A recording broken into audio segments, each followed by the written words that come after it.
وقضى ربك ألا تعبدوا إلا إياه وبالوالدين إحسانا إما يبلغن عندك الكبر أحدهما أو كلاهما فلا تقل لهما أف ولا تنهرهما وقل لهما قولا كريما واخفض لهما جناح الذل من الرحمة وقل رب ارحمهما كما ربياني صغيرا صدق الله العظيم. وعن عبد الله بن عمر رضي الله عنه قال قال رسول الله صلى الله عليه وسلم رضا الرب في رضا الوالد وسخط الرب في سخط الوالد أو كما قال عليه السلام. سبھی کچھ ہو رہا ہے اس ترقی کے زمانے میں، سبھی کچھ ہو رہا ہے اس ترقی کے زمانے میں، مگر یہ کیا غضب ہے آدمی انسان نہیں ہوتا. یاد رکھیں کہ یہ نصیحت ہے، فرض ماں باپ کی اطاعت ہے، نہ کرو تم ان کو کبھی ناخوش، ان کے قدموں کے نیچے جنت ہے. حاضرین جلسہ اور ہماری پیاری بہنوں، آج کی اس متبرک محفل میں مجھے حقوق الوالدین پر خطاب کرنے کا موقع ملا، اس لیے میں چند منٹ اس عنوان پر گفتگو کروں گی. امید ہے کہ سنجیدگی کے ماحول کو برقرار رکھیں گے.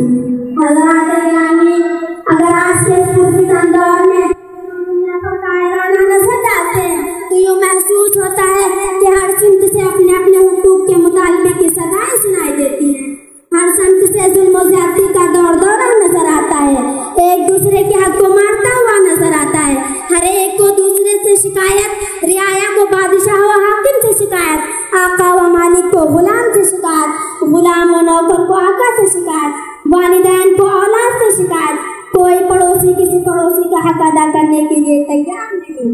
والدین پر ظلم و زیادتی کے پہاڑ توڑے جا رہے ہیں، ان کی عزت و احترام و آداب کو پامال کیا جا رہا ہے.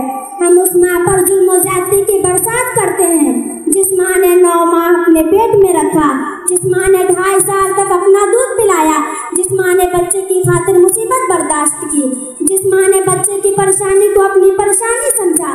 مجھے بتاؤ تو صحیح، کیا والدین کا حق یہی ہے کہ ان پر ظلم و زیادتی کے پہاڑ توڑے جائے، ان کی عزت و احترام و آداب کو پامال کیا جائے، ان کے ساتھ گندی اور گھنونی ناپاک حرکتیں کی جائیں؟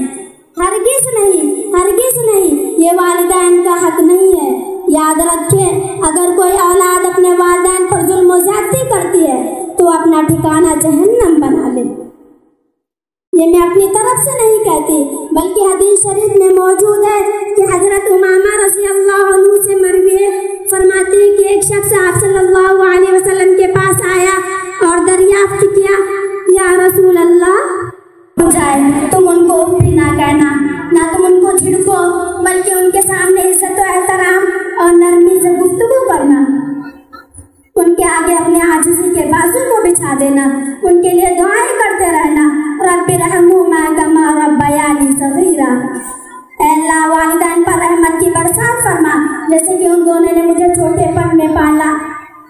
کہ آپ صلی اللہ علیہ وسلم نے ارشاد فرمایا، اس شخص کی ناک خاک آلود ہو، اس شخص کی ناک خاک آلود ہو. تمام صحابہ طرف اٹھے اور عرض کیا، اے اللہ کے رسول، کس کی ناک خاک آلود ہو؟ آپ صلی اللہ علیہ وسلم نے جواب میں فرمایا، من ادرک والدیہ عند الکبر احدہما او کلاہما ثم لم يدخل الجنۃ. اس شخص کی ناک خاک آلود ہو، اس نے اپنے والدین میں سے کسی ایک کو یا دونوں کو بڑھاپے کی عمر میں پایا ہو، پھر ان کی خدمت کر کے اپنے آپ کو جنت کا حقدار اور مستحق نہ بنایا ہو.